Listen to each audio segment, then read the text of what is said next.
ಮುಖ್ಯಮಂತ್ರಿ ಸಿದ್ದರಾಮಯ್ಯ ಅವರು ಮೇ ತಿಂಗಳು ಮಳವಳ್ಳಿಗೆ ಆಗಮಿಸಿ ವಿವಿಧ ಕಾಮಗಾರಿಗಳ ಶಂಕುಸ್ಥಾಪನೆ, ಸವಲತ್ತುಗಳ ವಿತರಣೆ ಹಾಗೂ ನಿವೇಶನ ಹಂಚಿಕೆ ಮಾಡಲಿದ್ದಾರೆ ಎಂದು ಶಾಸಕ ಪಿಎಂ ನರೇಂದ್ರ ಸ್ವಾಮಿ ತಿಳಿಸಿದ್ದಾರೆ. ಪಟ್ಟಣದ ಡಾ ಬಿಆರ್ ಅಂಬೇಡ್ಕರ್ ಭವನದ ಆವರಣದಲ್ಲಿ ಹಿಂದುಳಿದ ವರ್ಗಗಳ ನಿಗಮಗಳ ಸ್ವಾವಲಂಬಿ ಸಾರಥಿ ಹೊಲಿಗೆ ಯಂತ್ರ ಗಂಗಾ ಕಲ್ಯಾಣ ಯೋಜನೆಯಡಿ ಆಯ್ಕೆಯಾಗಿರುವ ಫಲಾನುಭವಿಗಳಿಗೆ ಸವಲತ್ತು ವಿತರಿಸಿದ ನಂತರ ಮಾತನಾಡಿದ ಅವರು, ಕ್ಷೇತ್ರದ ಅಭಿವೃದ್ಧಿಯ ಸಂಕೇತವಾಗಿ ಕಾರ್ಯಕ್ರಮವನ್ನು ಆಯೋಜನೆ ಮಾಡಲಾಗುತ್ತಿದೆ ಎಂದು ಹೇಳಿದ್ದಾರೆ. ಸರ್ಕಾರ ಹೊಸದಾಗಿ 6 ನಿಯಮಗಳನ್ನು ಸ್ಥಾಪಿಸಿ ಸಮರ್ಪಕವಾಗಿ ಅನುದಾನವನ್ನು ನೀಡುತ್ತಿದೆ. ಮುಂದಿನ ದಿನಗಳಲ್ಲಿ ವಿವಿಧ ನಿಗಮಗಳಿಂದ ಸಿಗುವ ಸೌಲಭ್ಯಗಳ ಬಗ್ಗೆ ಸಾರ್ವಜನಿಕವಾಗಿ ಪತ್ರಿಕಾ ಪ್ರಕಟಣೆ ಹೊರಡಿಸಿ ಅರ್ಹ ಫಲಾನುಭವಿಗಳಿಗೆ ಸವಲತ್ತು ಸಿಗುವಂತೆ ಕ್ರಮ ಕೈಗೊಳ್ಳಲಾಗುವುದು. ಗ್ರಾಮೀಣ ಜನರು ಬದುಕನ್ನು ವೈಯಕ್ತಿಕವಾಗಿ ರೂಪಿಸಿಕೊಳ್ಳುವ ವ್ಯವಸ್ಥೆಗೆ ಸರ್ಕಾರ ಮುನ್ನುಡಿ ಬರೆದಿದೆ ಎಂದರು. ಚುನಾವಣಾ ಸಂದರ್ಭದಲ್ಲಿ ನೀಡಿದ ಎಲ್ಲಾ ಭರವಸೆಗಳನ್ನು ಈಡೇರಿಸಿದ ಕೀರ್ತಿ ಕಾಂಗ್ರೆಸ್ ಸರ್ಕಾರಕ್ಕೆ ಸಲ್ಲುತ್ತದೆ. ಗ್ಯಾರಂಟಿ ಯೋಜನೆಯನ್ನು ಅನುಷ್ಠಾನಗೊಳಿಸುವುದರ ಜೊತೆಗೆ ನಾಲಾ ಆಧುನೀಕರಣ, ಗುಣಮಟ್ಟದ ವಿದ್ಯುತ್ ಪೂರೈಕೆ, 6 ತಿಂಗಳು ಒಳಗಾಗಿ 100% ಶುದ್ಧ ಕಾವೇರಿ ನೀರನ್ನು ಪ್ರತಿ ಮನೆಗೆ ತಲುಪಿಸಲಾಗುವುದು ಸೇರಿದಂತೆ ಮೂಲಭೂತ ಸೌಲಭ್ಯಕ್ಕೆ ಹೆಚ್ಚಿನ ಅನುದಾನ ತರಲಾಗಿದೆ ಎಂದು ತಿಳಿಸಿದ್ದಾರೆ. ಸರ್ಕಾರಿ ಶಾಲೆಗಳು ಖಾಸಗಿ ಶಾಲೆಗಳಿಗಿಂತ ಗುಣಮಟ್ಟದ ಶಿಕ್ಷಣವನ್ನು ನೀಡುವಂತೆ ಮಲ್ಟಿಮೀಡಿಯಾ ಸೌಲಭ್ಯವನ್ನು ಒದಗಿಸಲಾಗಿದೆ. ವಿದ್ಯಾರ್ಥಿಗಳಿಗೆ ಅನುಕೂಲವಾಗುವಂತೆ ವೈಯಕ್ತಿಕ ಖರ್ಚಿನಲ್ಲಿ ಕಲಿಕಾ ಮಿತ್ರವನ್ನು ನೀಡಲಾಯಿತು. ಎಸ್ಎಸ್ಎಲ್ಸಿ ಪರೀಕ್ಷೆಯಲ್ಲಿ ಸರ್ಕಾರಿ ಶಾಲೆಯ ಗುಣಮಟ್ಟ ಯಾವ ರೀತಿ ಇದೆ ಎಂದು ತಿಳಿಯಲಿದೆ. ಮಂಡ್ಯ ಜಿಲ್ಲೆಯಲ್ಲಿ ಎಸ್ಎಸ್ಎಲ್ಸಿ ಪರೀಕ್ಷೆಯಲ್ಲಿ ಉತ್ತಮ ಫಲಿತಾಂಶ ಬರುವಂತೆ ಜಿಲ್ಲಾ ಪಂಚಾಯಿತಿ ಕಾರ್ಯನಿರ್ವಾಹಕ ಅಧಿಕಾರಿ ನಂದಿನಿ ಹಾಗೂ ಕ್ಷೇತ್ರ ಶಿಕ್ಷಣಾಧಿಕಾರಿಗಳು ಅಪಾರವಾಗಿ ಶ್ರಮಿಸಿದ್ದಾರೆ. ಮೈ ಶುಗರ್ ಉಳಿಸಲು ಕಾಂಗ್ರೆಸ್ ಸರ್ಕಾರದಿಂದ 113 ಕೋಟಿ ರೂಪಾಯಿ ಅನುದಾನವನ್ನು ನೀಡಿದೆ. ಮಂಡ್ಯ ಜಿಲ್ಲೆಗೆ ಎನ್ಡಿಎ ಪಕ್ಷಗಳ ಕೊಡುಗೆ ಏನೂ ಇಲ್ಲ. ಕಾಂಗ್ರೆಸ್ ನಾಯಕರು ಮನೆ ಮಕ್ಕಳಂತೆ ಯೋಜನೆಗಳ ಜೊತೆಯಲ್ಲಿ ಜನರ ಸಮಸ್ಯೆಗಳನ್ನು ಬಗೆಹರಿಸಲು ಪ್ರಾಮಾಣಿಕ ಪ್ರಯತ್ನ ಮಾಡಲಾಗುತ್ತಿದೆ ಎಂದರು. ಹಿಂದುಳಿದ ವರ್ಗಗಳ ಇಲಾಖೆ ವತಿಯಿಂದ 22 ಹೊಲಿಗೆ ಯಂತ್ರ, 112 ಮಂದಿಗೆ ಸಾಲ ಸೌಲಭ್ಯ, 58 ಮಂದಿಗೆ ಗಂಗಾ ಕಲ್ಯಾಣ ಯೋಜನೆ ಸೇರಿದಂತೆ ಹಲವಾರು ಸೌಲಭ್ಯಗಳನ್ನು ನೀಡಲಾಗುತ್ತಿದೆ. ಸರ್ಕಾರದಿಂದ ಸವಲತ್ತು ಪಡೆದ ಫಲಾನುಭವಿಗಳು ಸಮರ್ಪಕವಾಗಿ ಬಳಸಿಕೊಂಡು ಸ್ವಾಭಿಮಾನದ ಜೀವನ ಕಟ್ಟಿಕೊಳ್ಳಬೇಕೆಂದು ಸಲಹೆಯನ್ನ ನೀಡಿದ್ದಾರೆ. ಮೈ ಶುಗರ್ ಅಧ್ಯಕ್ಷ ಸಿಡಿ ಗಂಗಾಧರ ಮಾತನಾಡಿ, ಕಾಂಗ್ರೆಸ್ ಸರ್ಕಾರ ಎಲ್ಲಾ ಸಮುದಾಯದ ಅಭಿವೃದ್ಧಿಗೆ ವಿವಿಧ ಸವಲತ್ತುಗಳನ್ನು ವಿತರಣೆ ಮಾಡಲಾಗುತ್ತಿದೆ. ಅರ್ಹ ಫಲಾನುಭವಿಗಳಿಗೆ ಸವಲತ್ತು ಸಿಗಬೇಕೆಂಬ ಆಕಾಂಕ್ಷೆಯೊಂದಿಗೆ ಉತ್ತಮ ವೇದಿಕೆ ಕಾರ್ಯಕ್ರಮದ ಮೂಲಕ ಸೌಲಭ್ಯಗಳನ್ನು ವಿತರಣೆ ಮಾಡುತ್ತಾ ಇರುವುದು ಉತ್ತಮ ಬೆಳವಣಿಗೆಯಾಗಿದೆ ಎಂದು ವಿವರಿಸಿದ್ದಾರೆ. ಇದೇ ಸಂದರ್ಭದಲ್ಲಿ ತಾಲೂಕು ಪಂಚಾಯಿತಿ ಕಾರ್ಯನಿರ್ವಾಹಕ ಅಧಿಕಾರಿ ಶ್ರೀನಿವಾಸ, ಮಾನ್ಮೂಲ ನಿರ್ದೇಶಕರಾದ ಆರ್ಎನ್ ವಿಶ್ವಾಸ್, ಕೃಷ್ಣೇಗೌಡ, ಟಿಎಪಿಸಿಎಂಎಸ್ ಅಧ್ಯಕ್ಷ ಲಿಂಗರಾಜು, ನಿರ್ದೇಶಕ ಕೆಜಿ ದೇವರಾಜು, ಬ್ಲಾಕ್ ಕಾಂಗ್ರೆಸ್ ಅಧ್ಯಕ್ಷ ಸಿಪಿ ರಾಜು, ಗ್ಯಾರಂಟಿ ಯೋಜನೆ ಅನುಷ್ಠಾನ ತಾಲೂಕು ಅಧ್ಯಕ್ಷ ಮಹದೇಶ, ಹಿಂದುಳಿದ ವರ್ಗಗಳ ಕಲ್ಯಾಣ ಇಲಾಖೆ ಅಧಿಕಾರಿ ಬೋರಿಗೌಡ ಸೇರಿದಂತೆ ಇತರರು ಹಾಜರಿದ್ದರು. Report Prajabhavan news, Mandya. ಈ ಸಾರಿ ಪತ್ರಿಕಾ ಪ್ರಕಟಣೆಯನ್ನ ಎಲ್ಲ ನಿಗಮದಿಂದ ಕೊಡಿಸ್ತೀನಿ. ಯಾರಿಗೂ ಕಣ್ಣು ಮುಚ್ಚಾಲಾಟ ಆಡಂಗಿಲ್ಲ. ಯಾರು ಬೇಕಾರ ಅರ್ಜಿ ಹಾಕಲಿ, ಯೋಗ್ಯತೆ ಇರೋರ್ನೇ ಆಯ್ಕೆ ಮಾಡ್ಕೊಡೋಣ. ಹಂಗೂ ಜಾಸ್ತಿ ಆಗೋದು, ಲಾಟ್ರಿನೇ ಎತ್ತಾನ, ತಲೆ ಕೆಡ್ಸ್ಕೊಳ್ಳೋದು ಬೇಡ. ಒಂದ್ಸಾರಿ ಸಿಕ್ದವ್ರಿಗೆ ಇನ್ನೊಂದ್ಸಾರಿ ತಗೊಳಂಗಿಲ್ವಲ್ಲ, ಒಂದ್ ಸವಲತ್ತು ತಗೊಂಡವ್ರು ಇನ್ನೊಂದು ಮನೆಯಲ್ಲಿ ಇನ್ನೊಂದು ತಗೊಳಂಗಿಲ್ವಲ್ಲ. ಹಾಗಾಗಿ ನಾನು ಯಾಕೆ ಈ ಮಾತುಗಳನ್ನೆಲ್ಲ ಹೇಳ್ತಾ ಇದ್ದೀನಿ ಅಂತಂದ್ರೆ, ಗ್ಯಾರಂಟಿನಲ್ಲಿ ನಿಮ್ ಜೊತೆಲಿದ್ದೀವಿ, ನಾಲಾ ಅಭಿವೃದ್ಧಿನಲ್ಲಿ ನಿಮ್ ಜೊತೆಲಿದ್ದೀವಿ, ಕರೆಂಟ್ ನಿಮ್ಗೂ ಕೊಡ್ತಾ ಇದ್ದೀವಿ, ಮಳವಳ್ಳಿನಲ್ಲಿ ವಿದ್ಯುತ್ ಶಕ್ತಿ ಕಣ್ಣ ಮುಚ್ಚಾಲಾಟನ ನಿಲ್ಲಿಸಿ ಗುಣಮಟ್ಟದ ವಿದ್ಯುತ್ ಕೊಡ್ತಾ ಇದ್ದೀವಿ. ಇಡೀ ತಾಲೂಕಿಗೆ 6 ತಿಂಗಳೊಳಗೆ 100ಕ್ಕೆ 100 ಮನೆಗಳಿಗೆ ಶುದ್ಧ ಕಾವೇರಿಯ ಕುಡಿಯ ನೀರನ್ನ ಪೂರೈಸತಕ್ಕಂಥ ಜವಾಬ್ದಾರಿನ ನಿರ್ವಹಿಸ್ತಾ ಇದ್ದೀನಿ. ಮಾತಾಡ್ತಿಲ್ಲ ನಾನು, ಹಾಡು ಹೇಳಕ್ ಬರೋದಿಲ್ಲ, ನಾನು ತೂರ ಹೊಡಕ್ಕೂ ಬರಲ್ಲ. ಯಾವ್ಯಾವ ಜವಾಬ್ದಾರಿನ ಎಲ್ಲೆಲ್ಲಿ ಹೇಗೆ ಮಾಡ್ಬೇಕು ಅನ್ನೋದು ಮಾಡೋಣ. ಇದರ ಜೊತೆನಲ್ಲಿ ಕಳೆದ 4 ದಿವಸದಿಂದ ಇಲ್ಲಿ ನಮ್ಮ ಮಾಧ್ಯಮದ ಸ್ನೇಹಿತರು ಗುಂಪು ಮಾಡ್ಕೊಂಡ್ಬಿಟ್ಟವ್ರೆ. ಒಂದು ವರ್ಷಕ್ಕೆ ಸುಮಾರು 60,000 ಕೋಟಿ ರೂಪಾಯಿಗಳನ್ನ ಇವತ್ತು ಗ್ಯಾರಂಟಿ ಯೋಜನೆಗಳಿಗೆ ನೀಡಿ ಅಭಿವೃದ್ಧಿನೂ ಮಾಡ್ತಾ ಇದ್ದೀವಿ. ಮಳವಳ್ಳಿ ತಾಲೂಕಲ್ಲಿ ನಾಲಾ ಆಧುನೀಕರಣ ಎಲ್ಲಂದ್ರಲ್ಲಿ ನೋಡ್ತಾ ಇದ್ದೀರಲ್ವಾ, ರಸ್ತೆಗಳ ಕಾಮಗಾರಿ ನೋಡ್ತಾ ಇದ್ದೀರಲ್ವಾ, ವಿದ್ಯುತ್ ಶಕ್ತಿ ಇಲಾಖೆ ಕಾಮಗಾರಿಗಳು ನೋಡ್ತಾ ಇದ್ದೀರಲ್ಲ.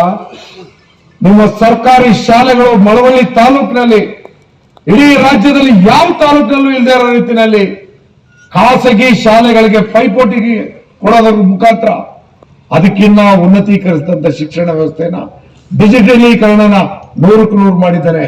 ಎಲ್ಲ ಹೈಸ್ಕೂಲ್ಗಳಿಗೂ ಮಲ್ಟಿಮೀಡಿಯಾ ಸೆಂಟರ್ ತಂದಿಟ್ಟು ಇವತ್ತು ಗುಣಮಟ್ಟದ ಶಿಕ್ಷಣ ಸರ್ಕಾರಿ ಶಾಲೆಗಳಲ್ಲಿ ಸಿಗೋ ರೀತಿ ಮಾಡಿದೆ.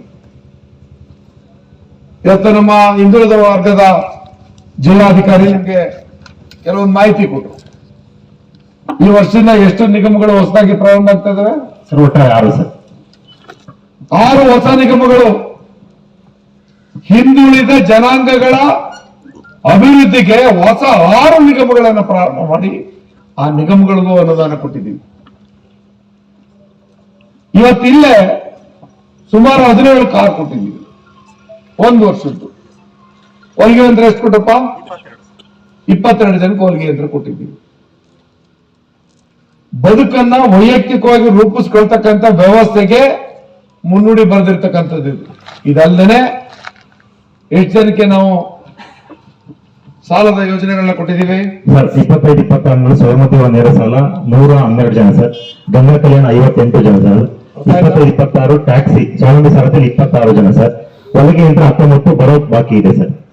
ಇಲ್ಲಿ ನಾನು ಹೇಳ್ತಾ ಇರ್ತಕ್ಕಂಥದ್ದು ಗಂಗಾ ಕಲ್ಯಾಣ ಎಷ್ಟಂದಪ್ಪ? 58 ಸರ್. 58 ಜನ ಹಿಂದುಳಿದವರಿಗೆ ನಾವು ಬೋರ್ವೆಲ್ ಕೊಟ್ಟಿದ್ದೀವಿ. ಇದಲ್ಲದೆ ಸಾಲವನ್ನ ಕೊಟ್ಟಿರ್ತಕ್ಕಂಥದ್ದು 102 ಜನಕ್ಕೆ ಸರ್. 102 ಜನ ಕೊಟ್ಟಿದ್ದೀವಿ. ನಮ್ಮ ಕಾರ್ಯಕರ್ತರು ಮುಖಂಡರು ಸ್ವಲ್ಪ ಅರ್ಥ ಮಾಡ್ಕೋಬೇಕು ಇದನ್ನೆಲ್ಲ. ಅಂಬೇಡ್ಕರ್ ಅಭಿವೃದ್ಧಿ ನಿಗಮದಿಂದ ಏನ್ ಕೊಟ್ಟಿದ್ದೀವಿ, ಜಗಜೀವನ್ ರಾಮ್ ಅಭಿವೃದ್ಧಿ ನಿಗಮದಿಂದ ಏನ್ ಕೊಟ್ಟಿದ್ದೀವಿ, ದೇವರಾಜ ಅಭಿವೃದ್ಧಿ ನಿಗಮದಿಂದ ನಾವೇನ್ ಕೊಟ್ಟಿದ್ದೀವಿ.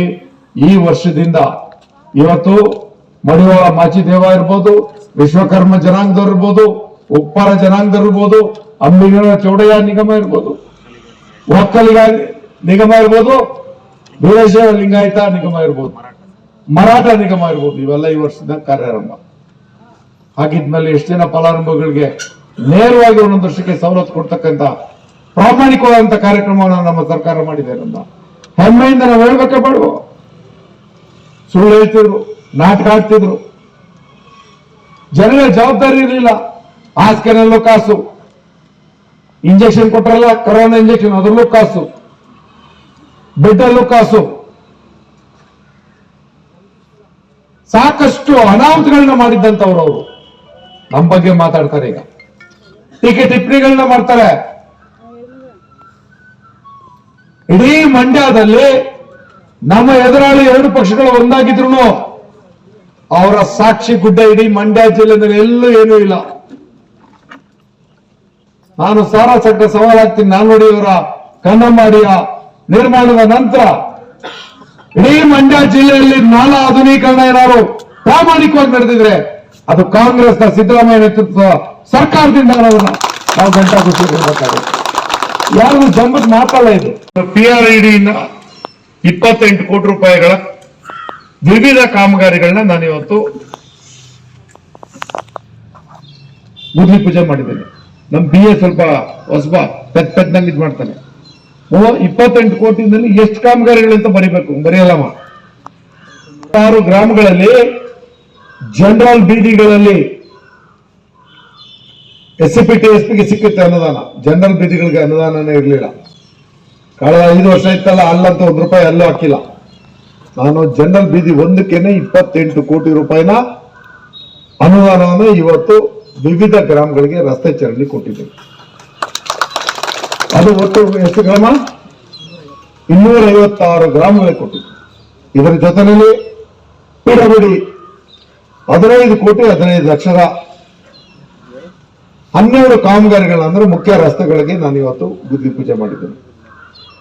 ಇದಲ್ಲದೆ ನನ್ನ ಶಾಸಕರಿಗೆ ಬರ್ತಕ್ಕಂಥ ಅನುದಾನದಲ್ಲಿ 3 ಕೋಟಿ 50 ಲಕ್ಷದ ಎಷ್ಟು ಕಾಮಗಾರಿಗಳು?